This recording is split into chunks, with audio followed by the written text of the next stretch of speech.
not quorum to take decision. That was his argument. Mr. Speaker, that was his argument. That why is it that although we had sufficient numbers to proceed with the day's sitting, Mr. Speaker, in Parliament, we don't only sit to take decisions. We sit also to make statements. When it comes to statements, statements are made where a matter of national importance is considered, is debated. A motion could also be taken. It is only when it gets to the point of decision making that the secondary stage of quorum would have to be triggered. Mr. Speaker, the issue is the primary issue of quorum, which Honorable Purple wanted to draw the House's attention to the fact that we had quorum to sit. There wasn't any government business on the floor that day.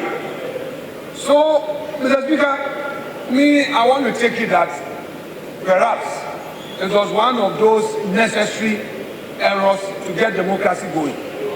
But Mr. Speaker, there was no such issue of lack of quorum for the House to sit. And the 120 members present answers the question. Nobody should attempt to create confusion on this matter. Honorable members should not throw dust into our eyes. This is the issue. Hands up will capture the record. The vote is here that we had 120 members present. That is in respect of the 22nd of October 2024. Is here. The last person is Zidane Bell and Watazumu. Is here, Mr. Speaker. So the House was properly constituted to proceed with deliberations, and to undertake other legislative work. Thank you, Mr. Speaker.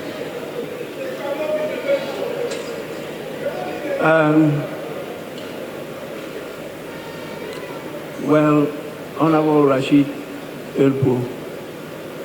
Thank you, Mr. Speaker. Mr. Speaker, I think we are operating at two different lengths. I made a mistake and made reference to the Thursday sitting, which had 171 members. And so he is talking about the Tuesday meeting. So he may be arguing on the right path or otherwise, but that's not exactly what I meant. I just wanted to make reference to the 171 members. And I thought that the 171 members were not present in the House and couldn't have been captured in the vote and proceedings. Thank you, Mr. Speaker. Yes. Honorable members. Yes, please. Honorable Blackwell, yes. I'm grateful, Mr. Speaker. Mr. Speaker, the majority leader is raising a matter that, Mr. Speaker, we have to pay attention to. This being a House of Record, and these are matters that went all the way to the Supreme Court. They are constitutional issues, and we should not gloss over them. The fact of the matter is that when we convened here on the 22nd of October, our colleagues on the other side did not attend proceedings. They were not in this House. They boycotted the sitting. And so we did not have a decision-making quorum. And that is the basis upon which the Speaker ruled, which is clearly stated in the vote and proceedings. So for the majority leader to be using the back door, albeit surreptitiously, to say that there was a mistake by the Speaker, there was no mistake. There was no mistake. The fact of the matter is that we did not have a decision-making quorum. And the Speaker stated emphatically that there were decisions that we had to take. We didn't meet that day to read statements and to exchange pleasantries and to file questions and all of that. There was a motion, there was the need to take a decision, and we didn't have a quorum to take that decision. We didn't have the minimum 138 to take a decision. We didn't have that. So, Mr. Speaker ruled clearly, and Mr. Speaker, in case the majority leader wants us to refer him again to page 8, the Speaker's ruling is there clearly that the House, the Article 1041 of the Constitution, they don't have the numbers to take a decision because there was, according to the Speaker, a matter that required a decision to be taken. And we did not have the numbers to take a decision. So if you read it, it's stated there clearly. Just read the ruling fully, and you will see that the Speaker was very, very clear that we were meeting to take decisions, and we did not have a quorum to take a decision. So majority leader, this is your attempt to use the back door to rewrite what had happened and to even suggest that the Speaker made a mistake. And you know our standing orders. If the Speaker made a mistake, have you come by motion to challenge the ruling of the Speaker? The Speaker's ruling has not been challenged. And that is the ruling of this House. That's what that's what the records reflect. So Mr. Speaker, I think that we have to really make progress. The Speaker has not made a mistake. What transpired here is clear. You called for an emergency sitting. You ran away. You didn't show up. We were here. You were nowhere to be found. I actually told you.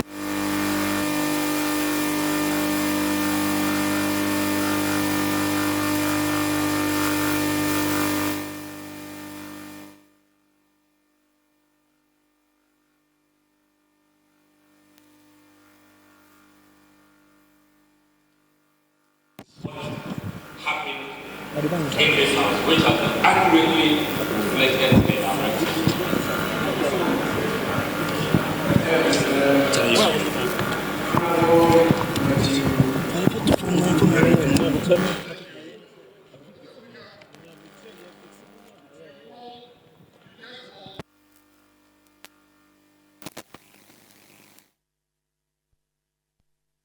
In the bosom of the House, that if a mistake has been made, we correct it now.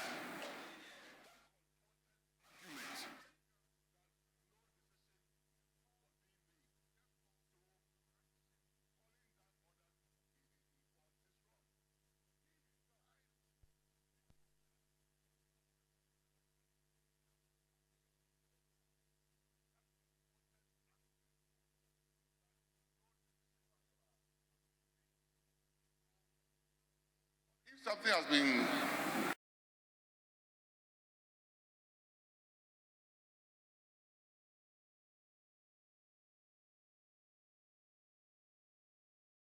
stated wrong, this is the time to correct it so that we can move on. Honorable members, I think we should just... The person who raised the issue said his reference was to a different order, votes and proceedings dated Thursday, 7th November 2024, not the one we're considering dated Tuesday, 22nd October 2024. And so that ends it. As for the others, those who believe that I erred in my ruling may need to be taken to school. I'm not sure they read the ruling very well. And that ruling actually worked in their favor. Honorable Majority Leader, it actually worked in your favor. And for you to come here and try to impede on that ruling, please, I really was surprised that you raised the issue that you put across. It's not correct. Please. It will don't intend the temperature. Mr. Speaker, I never raised this matter. Honorable Rashid. I'm not saying you raised the matter. I've not said that. Mr. Speaker, calm but down. you gave an example that I told you. I'm sure you are talking about maybe in private. No, Mr. Speaker, that's sometimes different. the speaker errs. Mr. Speaker, not on this occasion. It was not related to this. Mr. Speaker, it's not related to this. Mr. Speaker, today is the first day. Don't mind them. They are provoking you. Don't mind them. It is not like, Mr. Speaker, don't mind them. Don't be provoked. Mr. Speaker, be a very happy man. I beg you. I don't want them. Don't worry. I will never be provoked. Mr. Speaker, that's but okay. the public, they are listening to us. Mr. Speaker, I didn't relate it. You know, I beg you. And the public will be misled. I gave about 3 reasons. And I'm sure you didn't avert your mind to the 3rd reason. For the reason why I adjourned, actually not suspend, I adjourned the meeting indefinitely. And I listened to some of you debate this matter on air. And I thought you should have been commending me for adjourning it, but you were rather condemning me for doing so. It saddened me, but I understand the arena we are in. And so I've taken it cool in my stride. As we go along, we will have to deepen the orientation and training of members of parliament so that we don't get the public being confused by you who are seen as leaders, you who are seen who should know better, rather misleading them. So let's go back to the correction of votes and proceedings on the votes and proceedings of Tuesday, 22nd October 2024. We're at page 4. And those present, as you can see, are 120. Those absent with permission were only 7. Then the rest are absent without permission. So please, page 4. Yes. No. Page 4. Item 13, I was present, but be marked as absent. Table office, kindly take note. Yes, honorable member.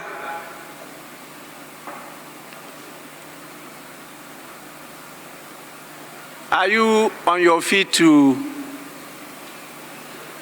sorry, page 5.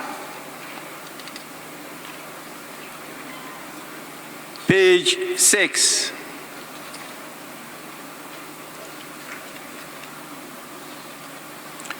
Page 7. Yes.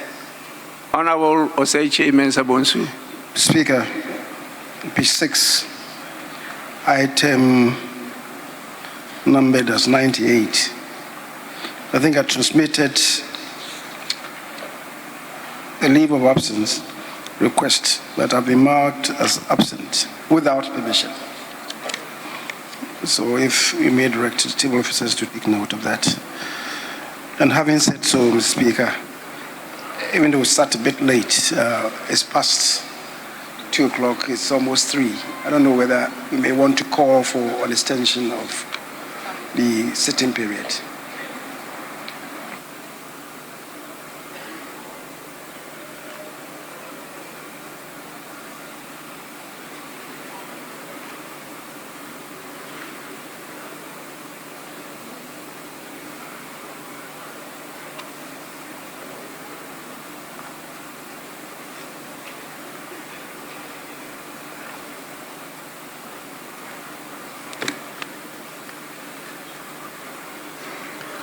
Yes, I may need to look at our new standing orders. A few things have been changed in the new standing orders. But I call on the table office to look at the request for permission and whether that request was approved. If so, please, you do the right thing by making sure that he's absent with permission. If not, you leave it as it is. But now our standing orders talks about us sitting for 5 hours, not the 4 hours as indicated by the earlier standing orders. And so there have been some change as to a time to announce or give notice to the House of an extension of sitting. So we may have to look at it again. Page 7. Yes, please. You're right, Honorable Speaker. I was marked absent without permission, but I was present. Thank you. What's your number? Number is 138. 1-8.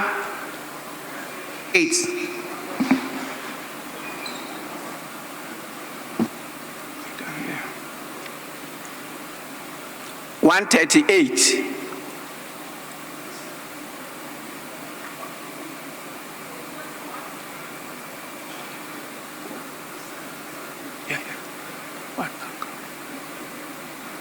Yes, you want to help her? No, Mr. Speaker, I had a different matter that I wanted to raise, but she said 138, page 7. Yes, 138, yes. Yes, you could now add yours. And Mr. Speaker, again on page 7, number 134, I was in the House but marked absent, so if can be captured.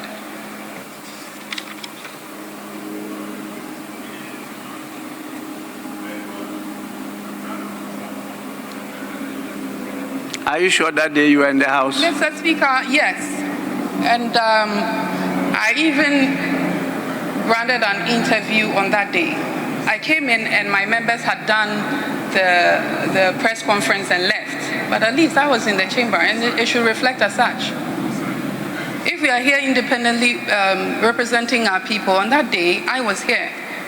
And I granted an interview after that. Yes, table office, kindly take note of that. Page 8. Yes, sorry, page 7. 7. Mr. Speaker, number 115. I was present that day, but not absent. Thank you.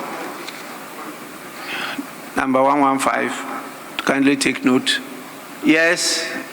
Speaker, thank you. Page 6, number 69. I was present in the chamber. Thank you.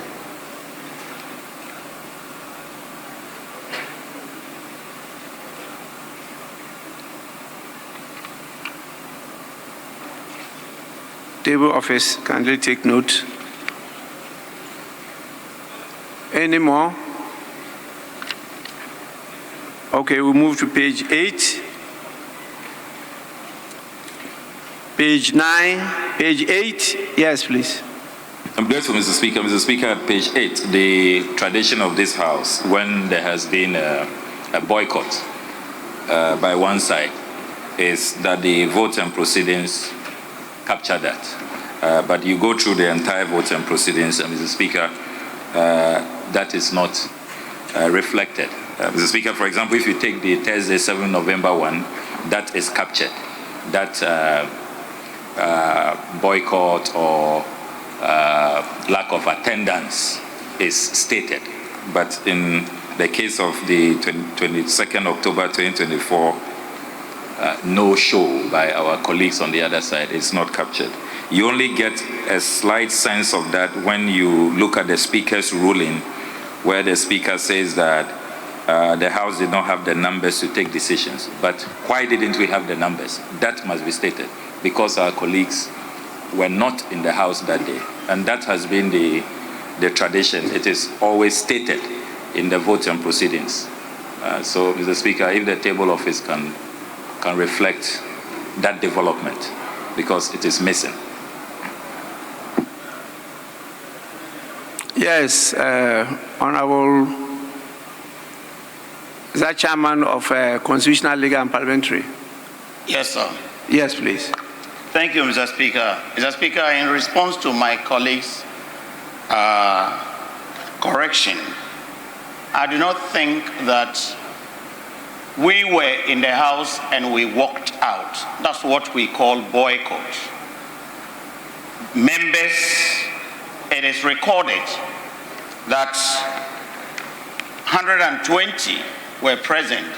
This number was absent with permission, and these numbers were absent, Mr. Speaker, and I think that the records, it's captured it straight away. Nothing happened in the chamber that indicates that a group of the people had boycotted Parliament, and therefore I think it should remain as such. Thank you. Well, I can only direct the table office to cross-check as to what happened that day, because on record there is no indication of a boycott or even a walkout. But my ruling gave an indication that we do not have sufficient numbers.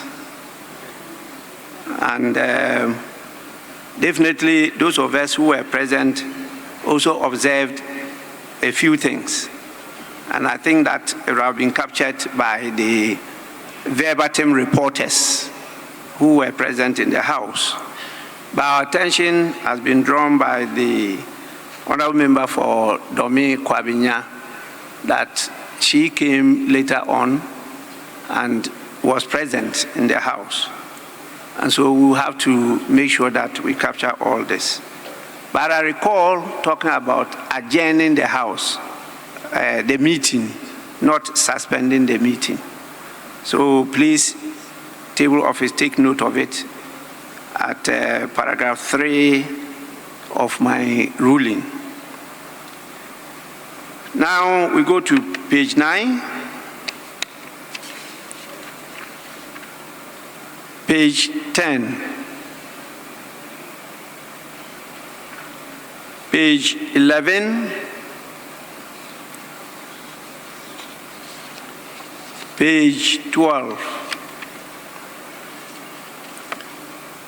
Page 13. Page 14.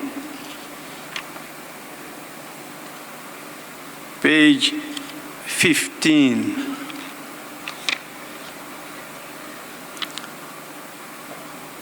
Page 16. Page 17.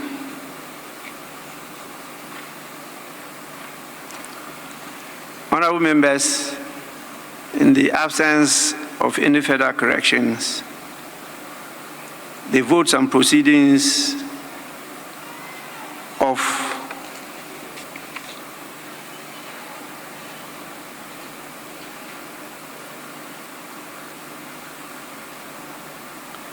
Tuesday, 22nd October 2024 are hereby adopted as a true record of proceedings.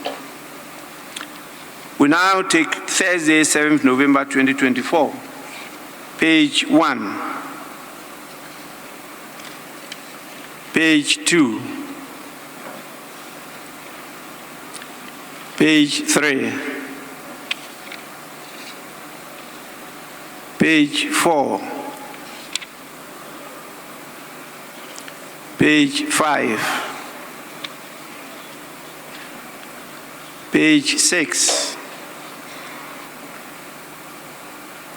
page 7,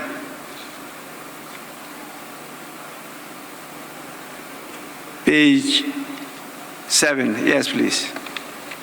I'm grateful, Right Honourable Speaker. Right Honourable Speaker, page 7, item number 4, your formal communication to the House. Second paragraph, the two requests, the dates provided are incomplete. We only have 22nd October and 24th October, but the year is missing. So if they can add a year, this being a House of Records, I presume is 22nd October 2024 and 24th October 2024. I'm grateful, Mr. Speaker. Table office kindly do so. Page 8.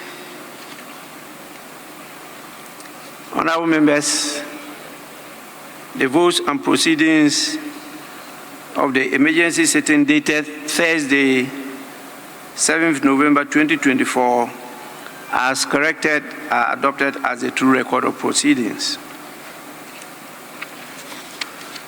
We now move to the official reports. And I have 4 copies of different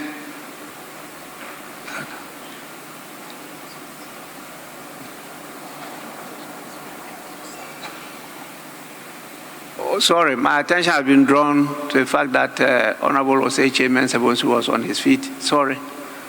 Yes. Mr. Speaker, not really a matter of controversy, but I thought that is for consistency. Mr. Speaker, you adjourned the sitting of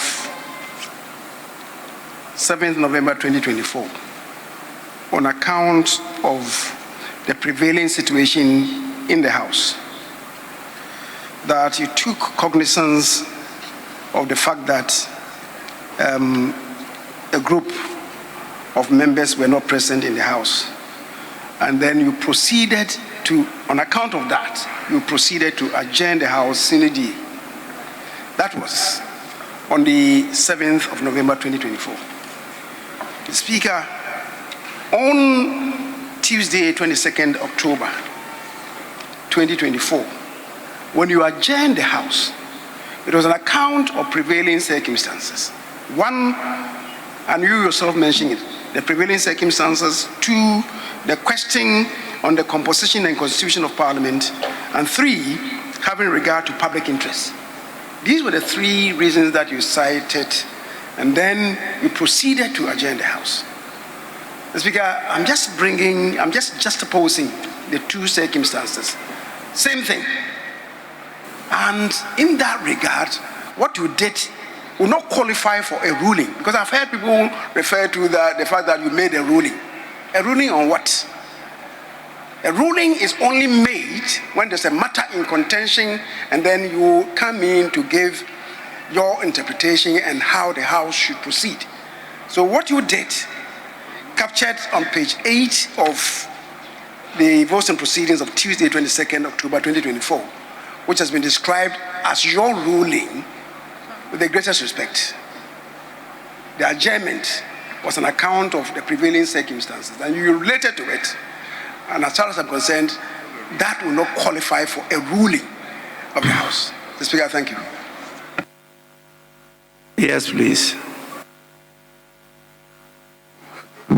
Mr. Speaker, we are correcting votes and proceedings. There's nothing here that says that the Speaker gave a ruling. There's nothing. Mr. Speaker, page 8 says Speaker informed the House. So it was information coming from Mr. Speaker. As for what other people have said on radio, it cannot be part of our votes and proceedings. Well, I take it that the word ruling has been used loosely, because the votes and proceedings are very clear. They refer to what happened that day as formal communications. On both instances, it's captured there as formal communications. But what is generally understood by many, particularly the public, is ruling. And so we are all caught up. Even I have fallen a number of times into that trap, and I've used it a number of times. So it's not a formal ruling, but just communication to the House. And I think that the former majority leader was drawing our attention to it. But Honorable Mama Yarga is right. We are correcting the votes and proceedings of the House, and there's nothing referred there to ruling. It's just information to members. It's a formal communication. Yes, Member of Parliament for Domi Kwabinya. Thank you very much, Mr. Speaker. Mr. Speaker, also to take you back to the vote and proceedings, which you've already cleared, but I just want to draw your attention to something on page 14 about the Committee on Employment, Labor Relations and Pensions. Honorable Comfort Doyo originally is not a member of the committee, but the matter that we were considering was bothering in her, or was happening in her constituency. And I remember that every time that we met, she made herself available. So if it can be captured as in attendance, at least it would capture the true reflection of what happened on that day. She's always been part of our meetings as the Member of Parliament in the Adan area where the electoral chair issue occurred. Not as a member of the committee, but as the sitting Member of Parliament who has shown concern. Thank you. The table office kindly take note. Anyway, let's now look at the official report, starting with the one on 5th July 2024, which is a Friday. The proceedings of that day has been captured verbatim in the official report. Any corrections? Honorable members. Yes, please. You don't have copies? No, right, Mr. Speaker. Yes, please. We don't have copies. What about the 9th, 10th, and 11th July? These are all none. Then we'll have to take it another day. Please, table office, take note of that and get copies across to members. Honorable members, we move to the next item. Business statement. Chairman, Business Committee.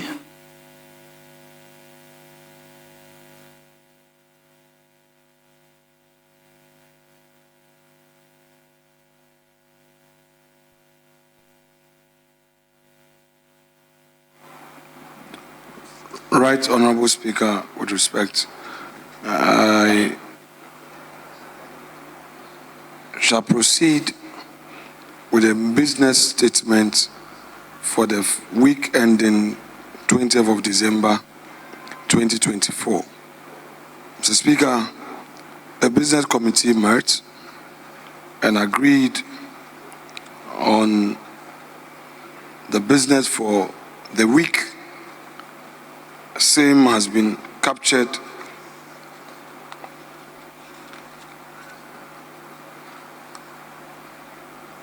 by a 9-page document signed by my very self and attached to this report.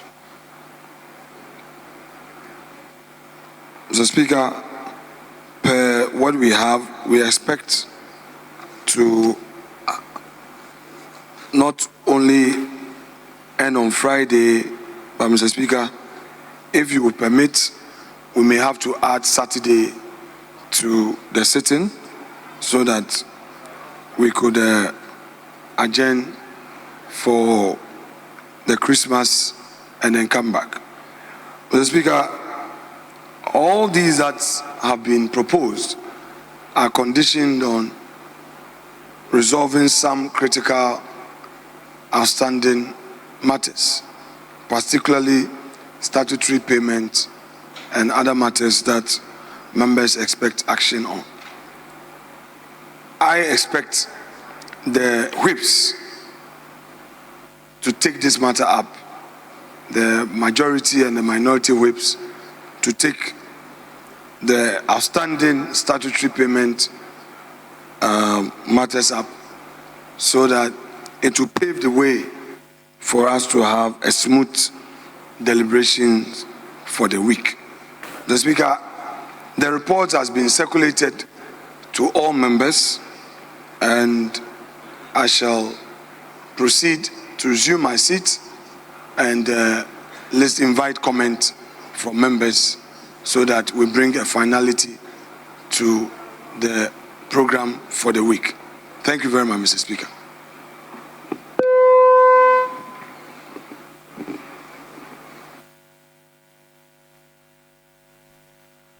Yes, honorable members, we take it that the business report has been presented. Any comments? Yes, Honorable Haruna Idrisu.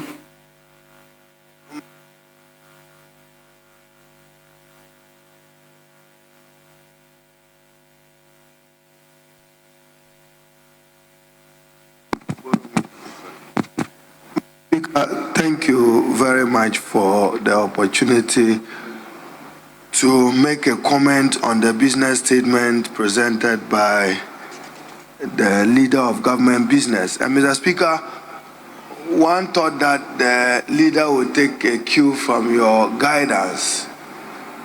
There are major developments in the country, and therefore, as a House, Mr. Speaker, one of the most important business this House should preoccupy itself with is the expenditure in advance of appropriation for January to March 2025. Arguably, Mr. Speaker, because the new government, which will assume the powers of government from 7th January, will have to put its act together in order to get a budget before the reconstituted parliament on midnight of 6th to 7th January. Therefore, what we are expected to do is to know, one, how the workers of this country will be taken care of in respect of compensation. Then, if there are interest payment commitments on loans in order that the country does not stand in default, that will also be addressed. So, Mr. Speaker, whilst you are giving your comments, I'm not sure the leader was listening. So that is major business. As for wanting to commit the new administration to some of the policy guidance, Mr. Speaker, we note that this government has a mandate until midnight of 6th January. But cautiously, they should be guided that they are not committing the incoming administration to some fiscal and budget constraints with some of the decisions they want to make. So he should, as you guided, Mr. Speaker, some of it that he wants to, some of the business he wants to take, even though he says that he wants understanding and consensus, he should be guided and prioritize government business. Our first major business should be the expenditure in advance of appropriation. That this House must concern itself with. The other business can wait. Thank you, Mr. Speaker. Yes, Honorable Ablakwa. For right, Honorable Speaker. Right, Honorable Speaker, the list of priorities for this meeting, Mr. Speaker, I want to respectfully appeal to you. As you read through your list of priorities, I was hoping to hear that we will conclude work on the constitutional amendment bill on the dual citizenship matter. Because, Mr. Speaker, I thought that we had come very far on that. But I didn't hear you speak to that matter, and it also doesn't find expression here in the business statement. So, Mr. Speaker, if you can probably avert your mind to that. Then, Mr. Speaker, the second issue that I want to raise relates to the tall list of tax waivers that the majority leader continues to present to this House in business statements. Mr. Speaker, we have stated our position on this matter.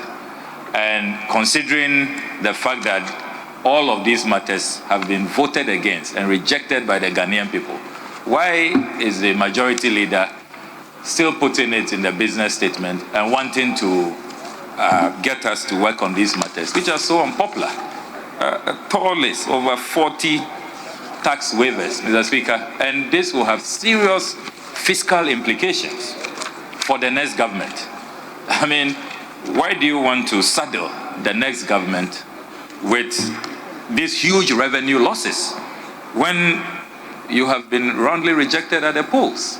And this is a government talking about coming to cut down obnoxious and nuisance taxes. And then you are creating more fiscal liabilities for us. So, Mr. Speaker, we want to serve notice that these tax waivers, we are not going to support them. So please listen to the Right Honourable Speaker's list of priorities, particularly the budget for the first 3 months of next year.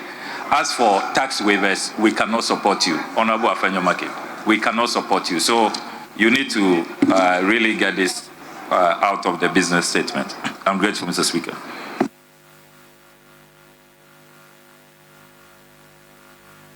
Yes, Chairman. Yes, Honorable Dr. Matthew Opoku-Prempeh. Opoku-Prempeh, yes.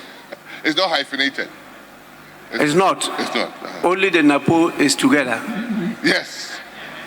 Thank you, Mr. Speaker. Mr. Speaker, I thought the minority leader and the majority leader had come to an understanding as far as government business that we can pursue this session that we are undergoing. Just to get up and say that Ghanaians have totally rejected MPP and all his bills and all his encumbrances is a very, very unfair statement, Mr. Speaker. It's a very, very unfair statement in the sense that there are other things that has been programmed that I think that we shouldn't even bother to do. Why should we at this time take up any bill, whether it is environmental bill or social bill? I think the new government then should come and start, because we are resetting. And I agree, Ghanaians voted for resetting. So, Mr. Speaker, let's probably, the only thing we have to do is to take the vote on account and close shop. We should not continue with any business here, because like Honorable Okujeto said, and rightly so, Ghanaians have voted for the resetting agenda of Nkoko Nkiti. So, not only that, Mr. Speaker, apart from the vote and proceedings and maybe his end of service benefits that he's very much interested in, every other thing, social protection bill, second reading of bills, third reading, so that we have enough time to do Article 71 business and do vote on account, such that, yes, if it is not worth doing, it's not worth doing.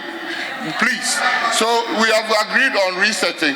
Let's close shop on everything. Do those that are interested in that will further his own personal interest and close shop. Thank you. Honorable members, we don't need to debate this matter. I've guided the House because I know what happened at the end of 2000, and I know what happened at the end of 2008. I know what happened at the end of 2016. I know the statements that incoming governments made and the outgoing governments, and we are following those good practices. And so before I gave the proposals in my statement, leadership had a bite on it. Where they agree, I captured it. Where they disagreed, I eliminated it. So I just simply said, the items are captured in my statement, sequence them so that we can handle them, because I thought the number one priority is the expenditure in advance of appropriation. In fact, I was told that we will start it today. I'm aware that a request was also made for the Public Accounts Committee reports because of the nature of those reports. And so I captured those things for our consideration. Beyond that, that not for the determination of the 8th Parliament. Then the 9th Parliament will come to continue if the new government considers it necessary to proceed with. So let's take to this agenda and let's get some business done. Please. That will be my focus. Yes, Minority Chief Whip. Mr. Speaker, thank you for the opportunity.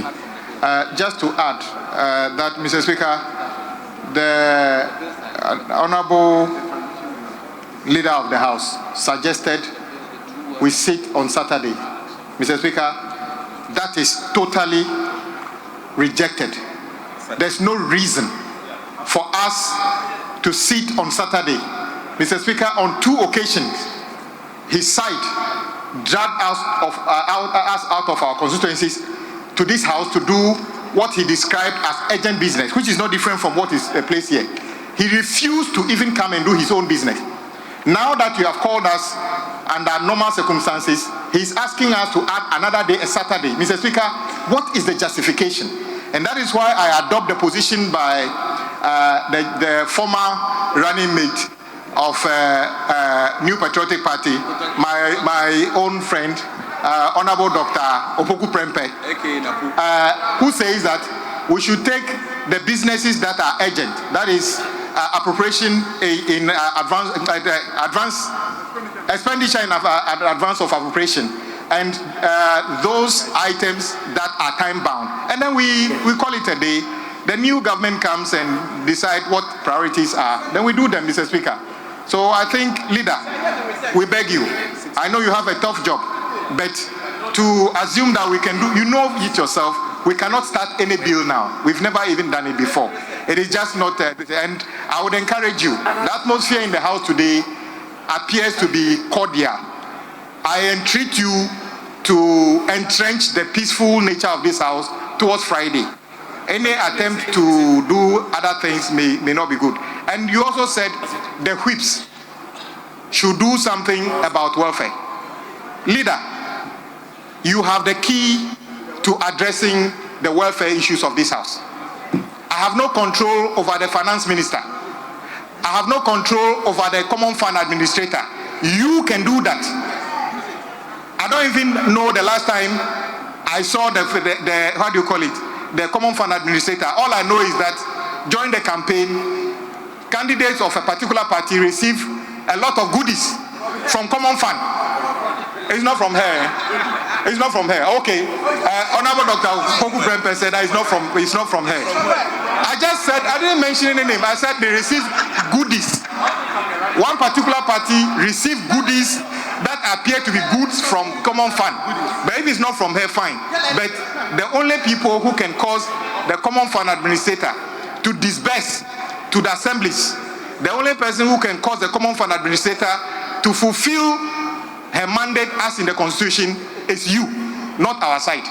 But if he fails, maybe we would advise ourselves. Don't shift responsibility. So there is no shifting of responsibility.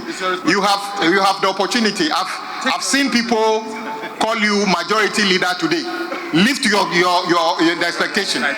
We have 5 days to prove you are majority leader. Otherwise, we take it from you. I will reserve other comments.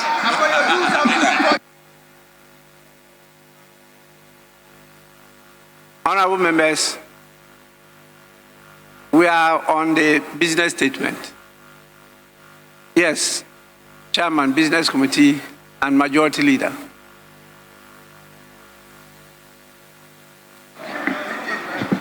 Mr. Speaker,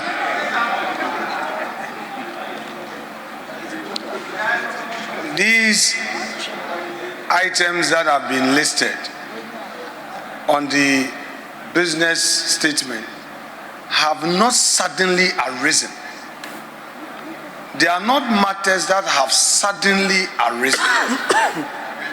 They have been with us. In the spirit of continuity in governance, in the spirit of a certain novel precedence to guide tomorrow, I want to encourage encourage my colleagues to cooperate with government to do this key government business. For instance, Mr. Speaker, my respected colleague Ablakwa of Norton stated that the incoming government intends to reduce taxes and deal with obnoxious the tax regime we have, according to him.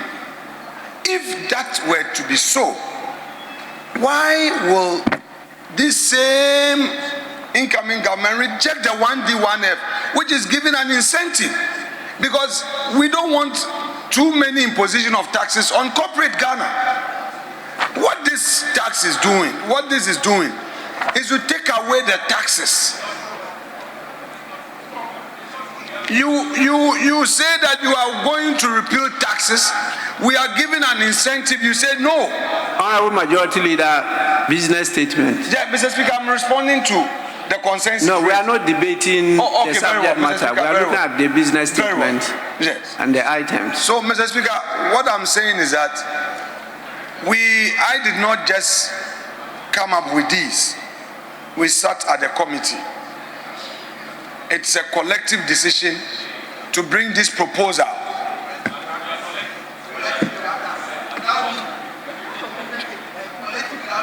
Mr. Speaker, they should know that they are coming into government too. This opposition posture, you better change. I mean, you are no more in opposition. You better stop that your behavior. You should change your behavior. We should see signs of your readiness to govern and stop this violence, chaotic, bugaga thing. Stop. You are now. Honorable members, please. We are not just in a conversation. We are in a parliament and we have rules. These items found space on the order paper because they are pending business. And so if you look at the standing orders, you have to keep on capturing them on the standing orders because they are business before the House. They were earlier on admitted by the Speaker. They were presented to the House. They are before us and they are not completed. So they will always find space on the standard, in the order paper. But I have stated clearly that in view of the limitation of time and the season, we will not do justice to this business if we decide to take them now. As a result of that, we should take just a few key items that can keep the wheel of governance going and the public interest attended to. And that is why I mentioned those items, particularly as they've been agreed to by both sides of the House. And so let's take to that. The others, there will be no time to consider them if we really want to do good business for the people of Ghana. Please, let's move on. There are other things that I want to inform you. But yes, Minority Leader.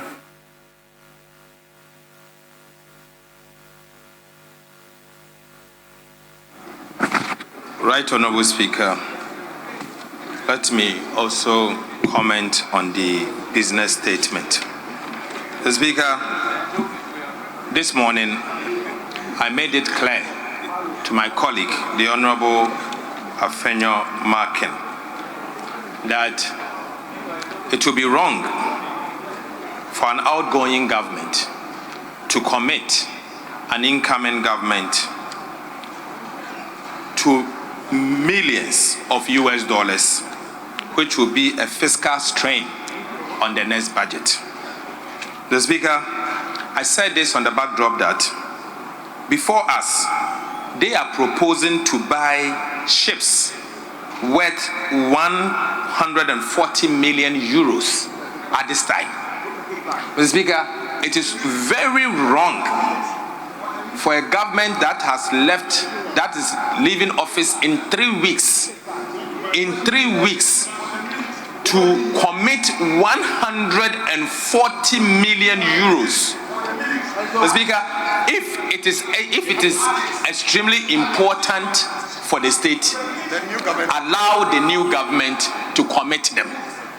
Right, Honorable Speaker, the tax exemptions before us, if approved, will have a fiscal burden in the next budget. In the next budget. So you are saying that the next government should carry your burden of $350 million? Mr. Speaker, no way. No way. It's not going to happen. Right, Honorable Speaker? As we speak, there is no 2025 budget. Activities before us cannot commit to the 2025 budget. You don't know the priorities of the next government. Look, I reviewed the Hansard before coming here. The Honorable Chairman Sabozu is a precedent to me. Okay, it's authority on this matter. In 2016, what he said to us, and it is for that reason why today we were not able to take the loan for Dam and Go water. I brought Dam and Go water before us. They said to us that you cannot commit the next government, and if it is urgent or important, allow the next government to take it. So, Mr. Speaker, issues that will commit this country, as long as our budget is concerned, Mr. Speaker, I beg to say that let us leave it for the next administration to handle. But there are other low-hanging fruits here, like the Environmental Protection Agency bill. It is only we finished the bill. We have left with only the third reading. So, Speaker, that one, if you want to do it, you can do it. If you don't want it, the next minister responsible for environment will come and do it. But anything else, Mr. Speaker, it won't happen. It will not happen. Thank you.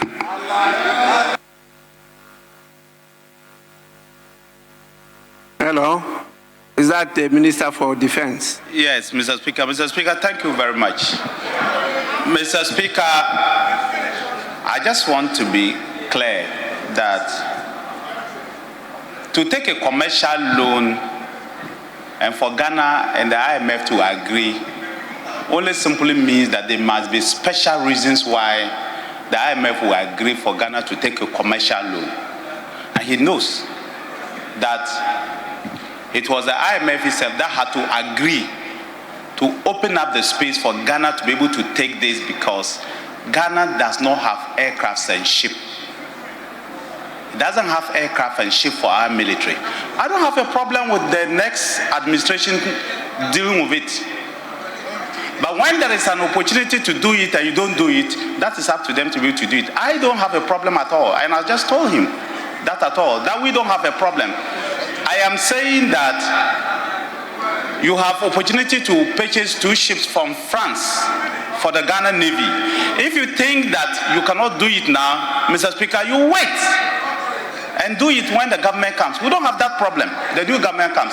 Nobody has that problem at all. I don't have a problem at all. If the IMF will agree and open for them to borrow next year, I don't have a problem at all with that. And so I will defer to them, Mr. Speaker, for them, because it leaves the burden of some of us to be able to do that. And the military know that they have been chasing this for 3 years. They've had an opportunity to do it, and they are those who purchase it. It's not this government. So if they think that they cannot do it, they have to wait and start all over again. Good luck to them, Mr. Speaker. We should hold on, we should not do it, and good luck to them. I thank you, Mr. Speaker.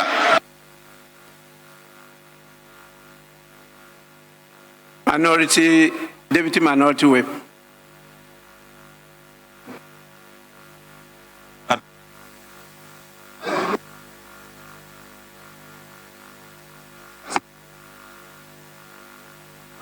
Thank you, Mr. Speaker. Mr. Speaker, clearly, I think there's a need for this House either to schedule a joint caucus meeting. Mr. Speaker, most of the issues that are being discussed here are not, including even the security issues, are not good for public consumption. Mr. Speaker, it's for a good reason that on issues like this, the House will go into a joint caucus meeting for us to convince each other and know which way to go. Well, if I listen to the kind of discussions that we are having, Mr. Speaker, it doesn't inure to the benefit of Mother Ghana. Therefore, our advice to schedule a joint caucus meeting along the line so that we can speak across proposals and agree on which way to go. My humble submission, Mr. Speaker. Yes, Honourable Member for Ho Central. Thank you, Right Honourable Speaker. I want to call upon the Majority Leader to reconvene a meeting of the Business Committee so that they will take account of the guidance that you have given. You see, this order paper, today's has a lot of items to be taken. And it's wasting a lot of paper. It's wasting a lot of paper.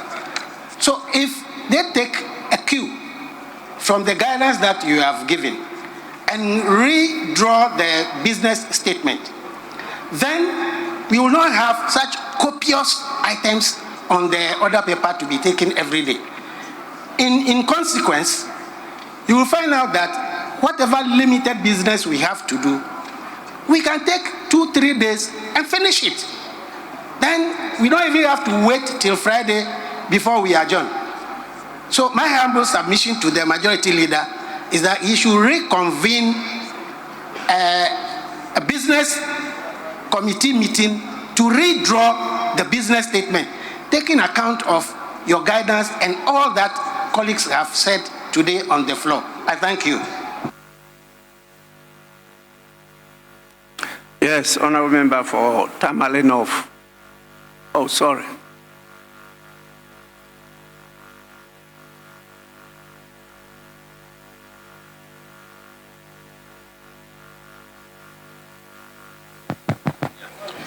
Thank you very much, Mr. Speaker, for the opportunity to contribute to the business statement that has been ably presented by the Majority Leader. Mr. Speaker, I will not wish to take part in the ongoing conversation on the other matters. I just want to crave your indulgence and make an appeal, Mr. Speaker, to you and the Business Committee to perhaps consider, even though the time is so short, space for a security briefing on the elections that has just taken place. Mr. Speaker, this government may not have the opportunity again to speak to this nation on how well or not they have handled security, especially in relation to the just ended elections. Mr. Speaker, I think this is important because loss of lives during elections should not become a norm. Our elections should not always record the loss of Ghanaian lives. Mr. Speaker, it's becoming one too many. The first time we recorded this was in the 2020 general elections, where about 6 to 7 lives were lost after the elections. 7 to 8 lives.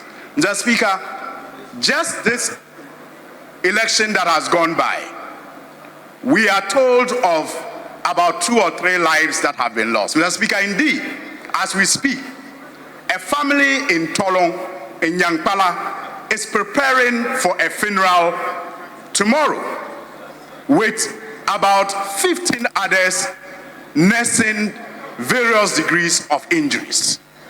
Mr. Speaker, that cannot be accepted without us taking measures and proper briefing on what might have gone wrong.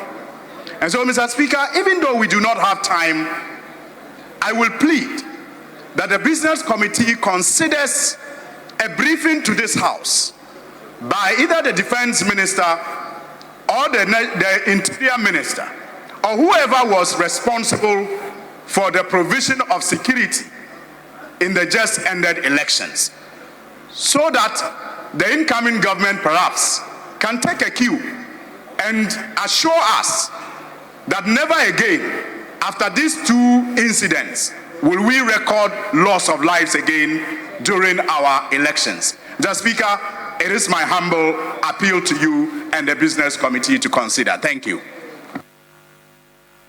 Honorable members, yes, Dr. Opoku Prempeh. Before the Minister for Defense. Thank you, Mr. Speaker. Mr. Speaker, you ably and aptly described the agenda that has been agreed between the two leaders. Probably what we didn't do was to say that it is a restated business statement for the rest of the week.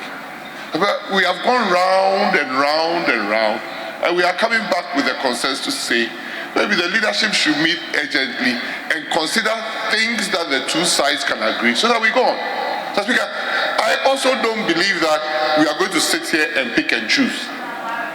If we are not going to, and we are left with only one or two items, let's do those one or two items and leave the incoming government with a free hand to operate as they want. But what has been agreed, vote on expenditure for the first quarter of next year and other matters that we all agree to. Let's do that, and we can rise in 2-3 days. I don't believe personally that we should go about doing first reading of a bill, second reading of a bill, third reading of a bill, because it all has implications on the physical balance of the country. There's not a single bill here that doesn't have got a cost implication for government. So let's leave it to them and let them inherit all the goodness of what we're trying to do, and let them bring in all the badness that they are bringing, so that Ghanaians will know the difference. Thank you, Mr. Speaker. Minister for Defense. Mr. Speaker, thank you very much. Mr. Speaker, I just want to support the position that, look, the business committee has met. We have never had a situation where the business committee has met and we have done everything. What we can do within the next 4 days, Mr. Speaker, let's do it. What is not possible, because if the two leaders or the leadership agree on what is possible, let's do it and move on. But Mr. Speaker, I want to respond to what my colleague said. We as a country agreed from 2008 that ministers of state, government functionaries, including the MMDs, so municipal chief executives, the DCEs, ministers of state, government officials, members of parliament cannot and should not be in charge of security when it comes to election matters. It should be left to the purview of the security services led by the police. So at the national level, it is the Inspector General of Police who is in charge of the security, the committee that oversees the security when it comes to election purposes. And at the regional level, it is the regional police commander who is in charge of it. And at district level, it is the district police commander who is in charge of it. And so that's how it is. There's an election committee at the national, at the regional, and at the district. If you are calling the Minister for Interior, he would just simply come and tell you he was not in charge of it. It's the IGP. If you call any other person, whether it's defense or interior or any of the ministers, they will just be there. They will have no answers, because at the day of before elections, the election and after election, is the security people who are in charge, led by the Inspector General of Police.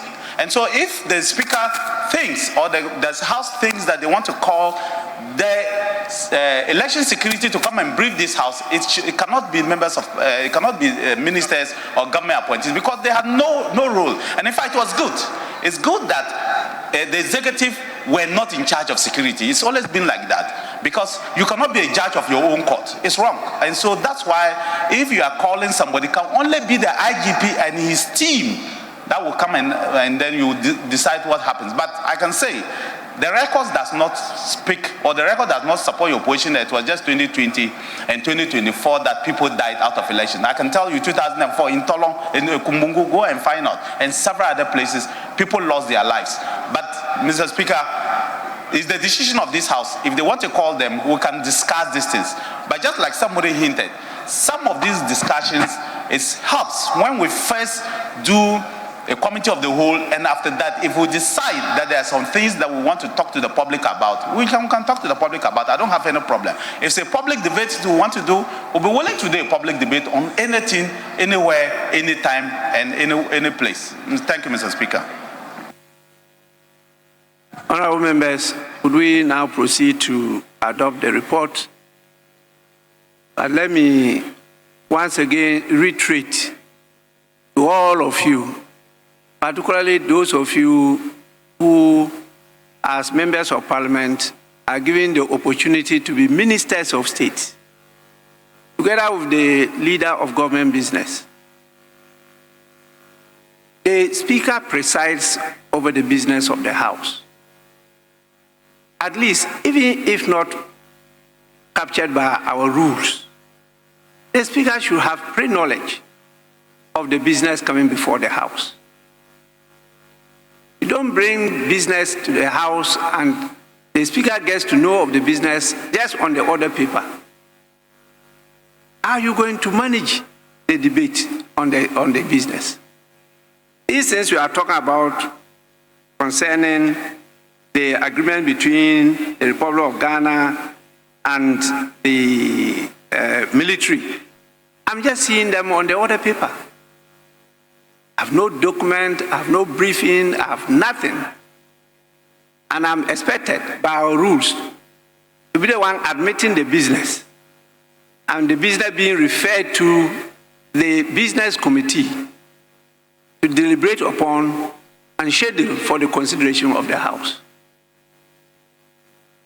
I've told you a number of times that please don't try to shortchange the Speaker's role in this matter. It's very important because sometimes when you are having this debate, the Speaker is able to intervene to also draw attention to the national interest. And sometimes the Speaker prevails in doing that and is able to convince both sides of the House to adopt the business. But if the Speaker has no knowledge, there's nothing you can do. But I really had discussion with the leaders. And I also took note of what has happened in previous years. And that is why I guided the House as to the essential items, in fact, the critical items that we should consider within this week. In fact, I proposed the Saturday for us to sit, because I thought that by Friday we might not have completed these items. So I added Saturday. If need be, we should sit on Saturday to make sure that we complete them. Because after Saturday, we're going into the Christmas recess. In fact, Christmas break. And then by the time you return, it's around 28th. And you have some business around 28th, 29th, 30th, 31st, where you start making the necessary preparations for a transition. By our new standing orders, there are a number of things we have to do, including the government of the day, to pave way for the new government to take over. And so all this have been factored into the presentation I made. Once again, I want to urge you to be guided by that presentation. As we sit, we have the presidential transition team, the technical team, working on the details of the transition. We have in the law, that is Act 845, the functions of the team. And there are some things that they have to do. And we in this House have a role to play. If you go through Section 2 of the Act, it's clearly stated there, at 2C, the functions of the team are, and you include 2C, to ensure that the salaries, allowances, facilities, privileges, and the retiring benefits or awards are determined, Roman 1, by the President under Clause 1 of Article 71, and Roman 2 by Parliament under Clause 2 of Article 71, and which are due to the holders of the offices specified in Article 71 of the Constitution, are paid or accorded to those persons without undue delay. So we have a lot of work to do around that time. We know we are all agreed that there's a need for reforms. But until the reforms, these are end.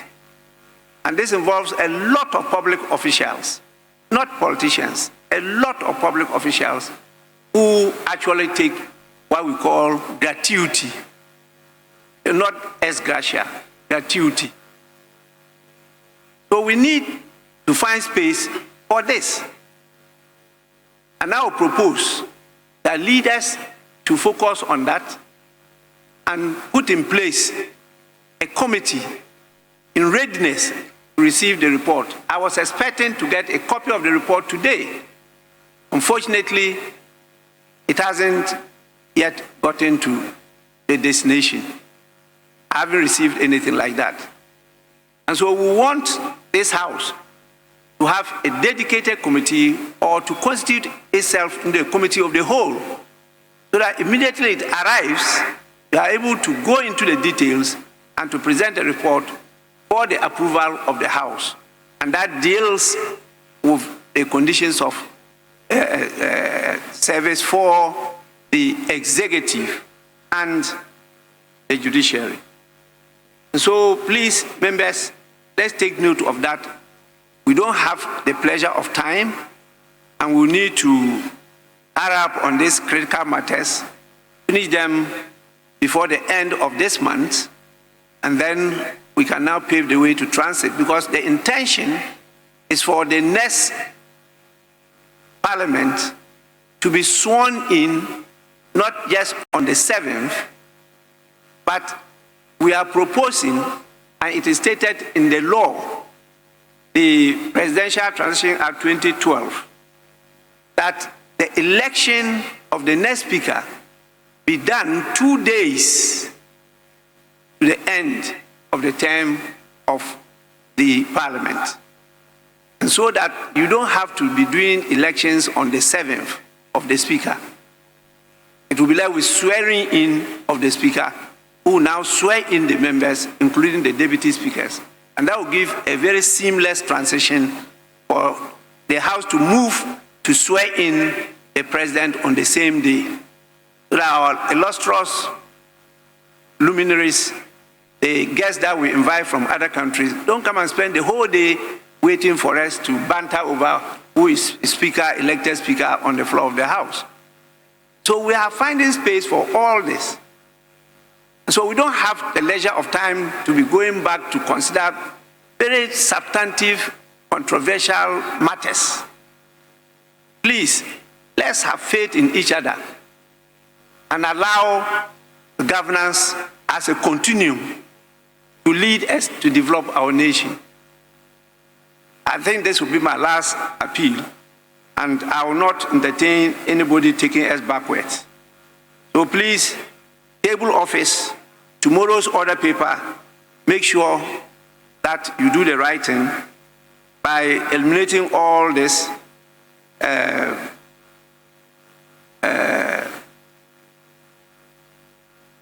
very heavy business load on the House, because we will not be able to do them. We should not keep on deceiving the public that these are before the House. On the issue of the Constitution Amendment Bill, that is very dear to my heart. But there were serious objections that were raised by the current government, and in the discussion with leadership, there was no agreement. And so we decided that since we all agree that it's important to make some constitutional reforms, why not let's carry it along to the next government for it to be comprehensively taken through with the rest. If the need be for it to be taken earlier, it will be done within the first quarter of next year. So that was the understanding. So I had to remove that from my priority list and to allow the social protection bill, because, again, the leaders drew my attention to some benefits that will inure to the country. And it's not a controversial bill, that we could take it through as quickly as possible. That is why it's being added to the list of priorities. So please, let's go on with that. With this, I proceed to put the question. Those in favor of the adoption of the report of the Business Committee as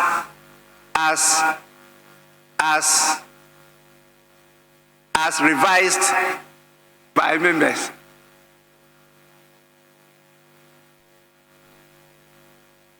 Yes, Majority Leader. Mr. Speaker, with respect, we've discussed and expressed opinions. My humble suggestion is that we should adopt the report subject to the issues raised so that, Mr. Speaker, we come back to the House. I mean, the adoption of the report is not a finality. So, as revised, because we have not given specific amendment to it. And we agreed as a House. And I'm surprised that the minority leader coming to the floor to again raise an objection on a matter that by consensus we've agreed. But that is politics, Mr. Speaker. An impression is being created as if these items are new items that have suddenly arisen. It is not the case. But it's okay, I'll rest my case. Majority Leader, it's not fair. You know your colleague Minority Leader is not here. But both of you sat with me on this matter. Yes, and you never agreed. He's not there. Now you got up to say you agreed and you are trying to talk about at the Business Committee level. I wasn't present there. The meeting I was present was me and the two of you.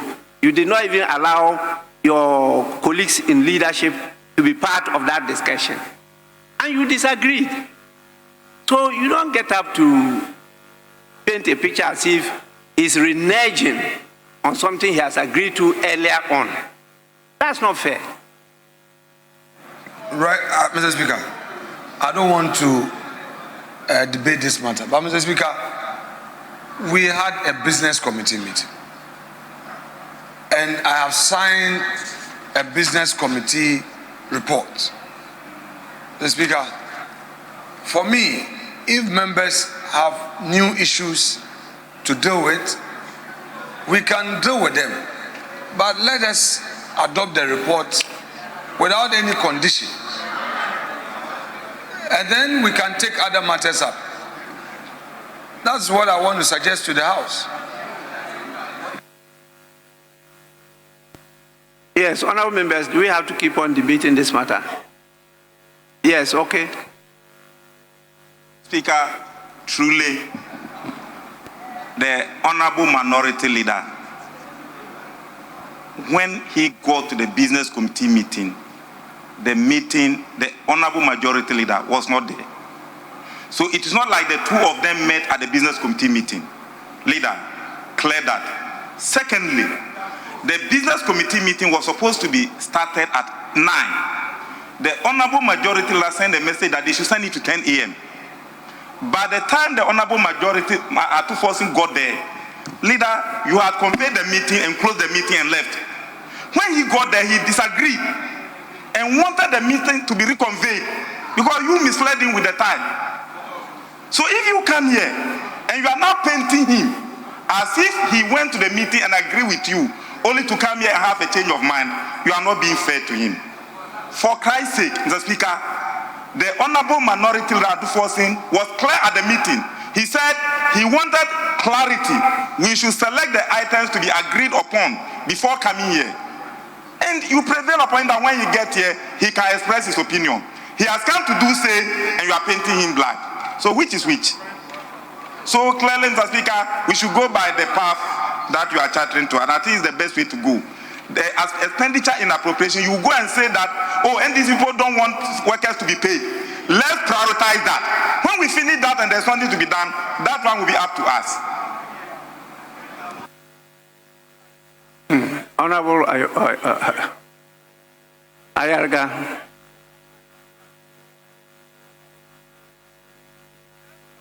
Speaker, I think that we all know that whatever is contained in the report constitute proposals to us as a House to accept or reject. The proposals were made.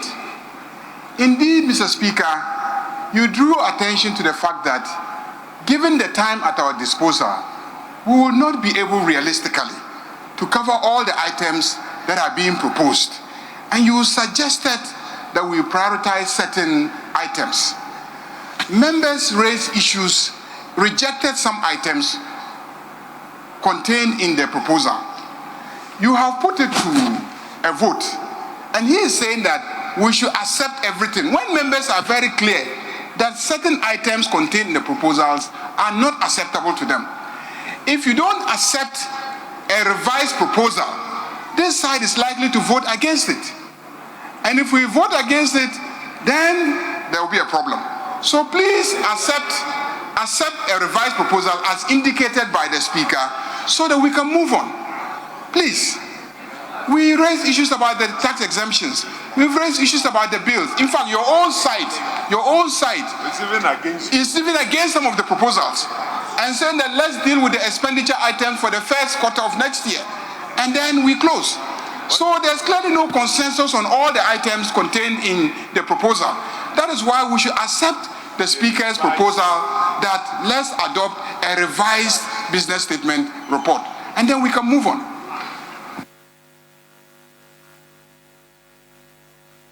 So, Majority Leader, you want me to put the question without the word revised? I'll just put the question. Those who are in favor of the adoption of the report, then they vote. Mr. Speaker. Yes, please. Mr. Speaker, let me make this important point, then we can draw the curtain on this matter. Mr. Speaker, the practice in a parliament is for government business to be tabled on the floor, views expressed, and a vote taken. Mr. Speaker, these items have been business of government since some have been on the business state or border paper since 2022. Some have been on the order paper since May. Mr. Speaker, what is their problem? If you say you are opposed to it, so be it. Let us come with the motion. You have your 137. Your 137 will say no. Our 138, if we have it, we vote for it. Two, Mr. Speaker, on the judges, the committee is done with its report. You participated. The report is supposed to be laid. If you are against it, that is your principled position.